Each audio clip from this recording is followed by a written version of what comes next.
नमस्कार साथियों। साथियों, आज मेरे पास एक बहन जी का कमेंट आया और उसमें उन्होंने एक कमेंट किया था कि सर, मैं हर बार एग्ज़ाम देती हूँ और हर बार मुझे असफलता ही हाथ लगती है। बहुत अच्छी मेहनत करने के बावजूद भी हर बार असफल हो जाती हूँ, तो इसके लिए मैं क्या करूँ? और ये समस्या सिर्फ़ उन बहन जी की नहीं है, ये समस्या हम जैसे सभी साथियों के साथ होती है, जो कि कॉम्पिटिशन के किसी भी फ़ील्ड में तैयारी कर रहे हैं। तो मैंने सोचा चलो इस पर एक वीडियो ही बना दिया जाए और इसीलिए ये वीडियो मैं आपको लेकर आया हूँ। यहाँ मैं अपना अनुभव साझा करूँगा मित्रों, तो वीडियो को लास्ट तक देखिएगा। वीडियो पसंद आए तो उसको अधिक से अधिक लाइक और शेयर कीजिएगा। देखिए साथियों, असफल होना कोई गलत चीज़ नहीं है, क्योंकि हर व्यक्ति प्रयास करता है और प्रयास सफल होने के लिए ही किए जाते हैं। बार-बार असफलता हाथ आ रही है, तो इसके पीछे क्या कारण है? तो मित्रों, मैं पहले अपना एक अनुभव बता देता हूँ। तो चलिए, मैं आपको एक नए स्लाइड पर ले चलता हूँ। देखिए मित्रों, मैंने 2014 में बीएड कर लिया था और उस 2014 में बीएड करने के बाद मुझे जो सफलता हाथ लगी है, वो 2023 में हाथ लगी है। अब आप सोच सकते हो कि ये जो सफलता है, यानी 2022 की भर्ती थी, वो 2023 में जॉइनिंग हुई थी। तो इ एक इतना लंबा संघर्ष मेरा केवल ये टीचिंग का संघर्ष था, जबकि इससे पहले भी मैं अन्य भर्तियों की तैयारी किया करता था। हालाँकि ऐसा नहीं है कि इस बीच मैंने एग्ज़ाम जो है वो फ़ाइट नहीं किए हों। इस बीच भी मैंने बहुत सारे जो एग्ज़ाम हैं, वो फ़ाइट किए थे। लेकिन बार-बार लास्ट जो मेरिट हुआ करती थी उसमें कुछ एक पॉइंटों से रह जाना, ये कह सकते हो कि समय से पहले कुछ नहीं मिलता, भाग्य से ज़्यादा कुछ नहीं मिलता, तो वो कहावत बिल्कुल सही है। ख़ैर, तो एक लंबा संघर्ष मेरा भी रहा है और मैं अपना एक अनुभव बताता हूँ कि इतना लंबा टाइम लगने का जो कारण है, वो क्या होता है मित्रों, कि अपन जो तैयारी कर रहे हैं, तो तैयारी करते करते जब हमको एक बार असफलता हाथ लगती है, तो हम दूसरी बार कोशिश करते हैं। दूसरी बार जब असफलता हाथ लगती है, तो हमारा कहीं ना कहीं मनोबल जो है वो डाउन होने लगता है। हमको ये लगने लगता है कि न जाने कितने विद्यार्थी तैयारी कर रहे हैं और इतनी भीड़ में हमारा नंबर कैसे आएगा। और ये हमारा जो मनोबल डाउन होता है ना, ये हमें कहीं न कहीं परीक्षा हॉल में एग्ज़ाम टाइम पर बहुत पीछे पछाड़ देता है, हमको बहुत पीछे कर देता है और यही मेरे साथ हो रहा था। जब लगातार असफलताएँ हाथ लग रही थी, तो मुझे भी एक एक समय ऐसा आया था, ऐसा लगने लगा था कि शायद ये जॉब अपने बस की बात नहीं है। बार-बार प्रयास करने के बाद कुछ मन में कुंठाएँ भी हुई, बहुत सारी जो चीज़ें वो दिमाग में चलने लगी।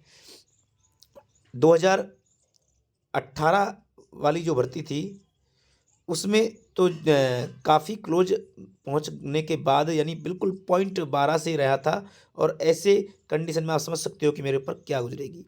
तो उस समय भी मैंने यही सोचा था कि शायद इतनी मेहनत करने के बावजूद भी अगर सिलेक्शन नहीं हो रहा है, तो कहीं न कहीं अपने किस्मत में ये जॉब नहीं है। लेकिन फिर दोबारा मैं यहाँ से खड़ा हुआ। उसके बाद मैंने 2018 के बाद अपना थोड़ा-सा रूट बिल्कुल चेंज किया और अपने एक नए सिरे से, नए तरीके से पढ़ने का जो है वो सिस्टम शुरू किया। देखिए मित्रों, आपको भी क्या करना है कि बार-बार असफलताओं से घबराना नहीं है। असफलताएँ आती हैं, एक के बाद एक असफलताएँ आएँगी और इन असफलताओं से आपको घबराना नहीं है। देखो, एक एग्ज़ाम के लिए लाखों अभ्यर्थी जो हैं वो तैयारी कर रहे हैं और उस एग्ज़ाम को प्राप्त करने के लिए सभी अपनी जी-जान लगा देते हैं। अब लाखों में हज़ारों स्टूडेंट तो ऐसे हैं जिन्होंने कोई ना कोई सपने सजाए हुए हैं और सब अपनी जो है जी-जान से मेहनत करते हैं उस जॉब को पाने के लिए। तो ऐसे में उन्हीं हज़ारों में हम भी हैं। अब हम जब तैयारी करते हैं, तो जो सिलेक्शन लेते हैं और जो सिलेक्शन नहीं ले पाते हैं, उनमें सिर्फ़ और सिर्फ़ इस बात का डिफ़रेंस होता है कि एग्ज़ाम हॉल में उनका कॉन्फिडेंस लेवल कितना हाई है। और वो कॉन्फिडेंस लेवल जो है, वो बढ़ता है मित्रों आपकी तैयारी से। यदि आपने तैयारी बेहतर ढंग से की है, यदि आपने चीज़ों को बहुत अच्छे से समझा है, तो आपका कॉन्फिडेंस जो है वो बिल्कुल सातवें आसमान पर होगा। और आपको एग्ज़ाम से पहले ही जो आपकी एग्ज़ाम डेट है, उस एग्ज़ाम डेट से पहले ही आपको ये लगने लग जाएगा कि अपना सिलेक्शन श्योर होगा। यदि ये फीलिंग आपको नहीं आ रही है, तो समझो आपकी तैयारी में कोई ना कोई कमी है। 2022 की ग्रेड सेकंड की भर्ती में पहले ही मैंने ये कह दिया था कि इस बार अपना सिलेक्शन श्योर है। एक सीट तो मैं 100% लेकर ही रहूँगा, क्योंकि मेरी जो तैयारी थी वो बेहतरीन शानदार तैयारी थी। और इसके लिए मैं सिर्फ़ ये तैयारी नहीं, इससे पहले जो 2022 की रीट हुई थी, उसमें भी मैंने ज़बरदस्त तैयारी की थी और वो तैयारी जो है, वो काफ़ी मेरे यहाँ पर काम आई थी। लेकिन वो रीट रद्द होने के कारण अ, मैं एक बार के लिए डिप्रेशन में चला गया था कि इतनी मेहनत की और वो भर्ती रद्द हो गई। उसके बाद दोबारा से अपने आप को सँभाला और फिर मेहनत की। तो मित्रों, ये असफलताएँ तो सभी के साथ चलती है, आप अकेले नहीं हो।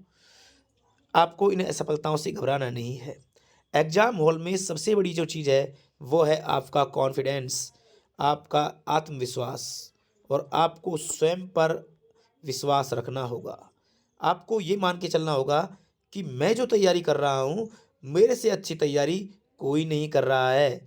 मुझसे बेटर और कोई बंदा हो ही नहीं सकता। यानी मैंने जितनी तैयारी की है और किसी ने नहीं की है। और मित्रों, एक बात और बताऊँ मैं आपको कि जब भी किसी भी एग्ज़ाम की तैयारी करो, तो ये नोट देखो कि उसमें कितनी सीट हैं। अगर आपको मान लो आपके सब्जेक्ट में 200 सीट हैं, तो आपको ये नहीं देखना है कि ये 200 सीटें, इन 200 सीटों में मेरा नंबर आएगा या नहीं आएगा। वर्तमान में कंपटीशन का जितना बड़ा जो क्रेज़ है, ऐसे में आपको 200वें नंबर पर सीट लेने की तो बिल्कुल भी नहीं सोचनी चाहिए। आपको ये सोचना चाहिए कि टॉप 10 में मेरा नंबर आएगा कैसे? यानी कि आप उस तरह से मेहनत कीजिए कि टॉप 10 में मेरा नंबर आए। और टॉप 10 में यदि आप नंबर लेने की सोचोगे, तब जाके आपका जो है 200 के अंदर नंबर आता है। इस प्रकार का इस समय कंपटीशन है। तो दूसरी बात, जैसा कि आप देख रहे हो, भर्तियों में काफ़ी घोटाले जो है होते हैं, पेपर लीक हो जाते हैं। और आप यदि ये मानकर चलते हो कि मेरे को अपनी इतनी सीटों में लास्ट की जो है वो जगह भी मिल जाए, तो ये आपकी भूल होगी। क्योंकि किसी ना हर भर्ती में कहीं न कहीं 2, 4, 5% तो जो है वो घपला हो ही जाता है। और जो 2, 4, 5% घपला होता है ना, वो बच्चे जो है वो इन सीटों को ख़राब कर जाते हैं। यहाँ पर जो टॉपर होते हैं ना मित्रों, ये घपले वाले नहीं होते हैं, ये वास्तव में तैयारी करने वाले होते हैं। और आपको इन्हीं टॉपरों में जगह बनानी है। इसीलिए अपने ऊपर विश्वास रखिए, अपनी तैयारी पर विश्वास रखिए। अच्छा, आपके दिमाग में ये है कि सर, मैं जो पढ़ रहा हूँ वो मैटर पर्याप्त है, या दूसरे का मैटर जो है वो ज़्यादा अच्छा है। तो मित्रों, एक चीज़ हमेशा याद रखो कि आप जिस भी बुक को पढ़ रहे हो, वो बुक जो है दुनिया की सबसे बेस्ट बुक है। आपको उस पर विश्वास रखना होगा। आप जिस भी टीचर से पढ़ रहे हो, आपको ये विश्वास रखना होगा कि वो टीचर जो हैं, वो जो गुरु हैं, वो दुनिया के सबसे बेस्ट गुरु हैं। उनसे अच्छा कोई पढ़ा ही नहीं सकता। यदि ये विश्वास आप रखोगे मित्रों, तो वो चीज़ें आपके दिमाग में बैठेंगी, उनकी कही हुई बातें आपके दिमाग में बैठेंगी, और आपको पूरे मन से तैयारी करने का भी जो है वो मानस बनेगा। यदि आपको ऐसा लगा कि मेरे पास जो कंटेंट है वो कम है, उन कंटेंट में इतना दम नहीं है, दूसरे के पास जो कंटेंट है वो ज़्यादा है, तो आप अपने कंटेंट पर भरोसा नहीं कर पाओगे, आप अपने नोट्सों पर भरोसा नहीं कर पाओगे, और इसीलिए आप उनको इतने ध्यान से नहीं पढ़ पाओगे। इसलिए आपको अपने नोट्सों पर, अपनी किताबों पर विश्वास रखना होगा। आप जिस भी टीचर से पढ़ रहे हो, उस पर विश्वास रखना होगा। तो ये सारी चीज़ें हैं मित्रों, आपको जो है विश्वास बनाए रखना होगा, घबराना नहीं है। हमेशा गिर कर ही मंजिल प्राप्त करते हैं, वही तो सिकंदर होते हैं। तो सीधा मंजिल पर कोई नहीं पहुंचता, डायरेक्ट मंजिल पर पहुंचने वाले बहुत जल्दी गिर भी जाते हैं मित्रों। इसलिए आप संघर्ष कर कर के यदि ऊपर पहुंचे हो, तो निश्चित तौर पर आपको ये संघर्ष का पता है कि मैंने इस सीट को किस प्रकार से प्राप्त किया है। और फिर आप उस पद को प्राप्त करने के बाद उस पर बिल्कुल ईमानदारी से कार्य करोगे। इसलिए मित्रों, मैं ये कहना चाहूँगा कि आपको असफलताओं से नहीं घबराना है। आपको बस एक ही चीज़ दिमाग में सोचना है कि मेरा जो सिलेक्शन है वो श्योर होगा, कोई उसे रोक नहीं सकता। आपका इस प्रकार की ये सोच जो है आपको निश्चित तौर पर एग्ज़ाम में सफल बनाएगी। तो एग्ज़ाम में जब भी आप किसी भी एग्ज़ाम को देने जा रहे हो, तो आपको दिमाग में बस यही रखना है कि मेरी तैयारी 100% है, मुझसे अच्छा कोई नहीं है, मुझसे ज़्यादा तैयारी करके कोई नहीं आया है और मैं बहुत अच्छा आज करके जाऊँगा। अपने इसी आत्मविश्वास को बनाए रखो मित्रों, यही आत्मविश्वास का खेल होता है। एक नंबर 1 रैंक वाले अभ्यर्थी में और एक लास्ट की रैंक वाले अभ्यर्थी में तैयारी दोनों की वही होती है, दोनों ने बराबर तैयारी की है। ऐसा नहीं है कि जिसकी फर्स्ट रैंक आई है, उसने ज़बरदस्त तैयारी की है और जिसकी जो लास्ट रैंक से सिलेक्शन हुआ है, उसकी तैयारी कम की है। ऐसा नहीं होता है, तैयारी दोनों की बराबर है। या ये भी हो सकता है कि तैयारी जो लास्ट रैंक वाले हैं, इसने ज़्यादा की हो उससे, फर्स्ट रैंक वाले से। बस अगर इनमें जो अंतर आया है, वो अंतर सिर्फ़ और सिर्फ़ कॉन्फिडेंस का है, आत्मविश्वास का है। अगर आत्मविश्वास आपका अच्छा रहेगा तो आप रैंक शानदार लाओगे और ये फर्स्ट रैंक लाने वाले का आत्मविश्वास आप इससे बात करके देखना, इसका आत्मविश्वास जो था एग्ज़ाम में बहुत हाई था, इसी कारण इसको फर्स्ट रैंक प्राप्त हुई थी। तो बस मैं यही कहना चाहूँगा कि स्वयं पर विश्वास रखें, अपने नोट्स पर विश्वास रखें। आपको बिल्कुल भी इन चीज़ों से नहीं घबराना है। असफलताएँ आती हैं, खराब समय भी आता है लेकिन उसके बाद अच्छा समय भी आएगा। आपको ये नहीं सोचना है कि हज़ारों विद्यार्थी तैयारी कर रहे हैं तो अपना सिलेक्शन कैसे होगा।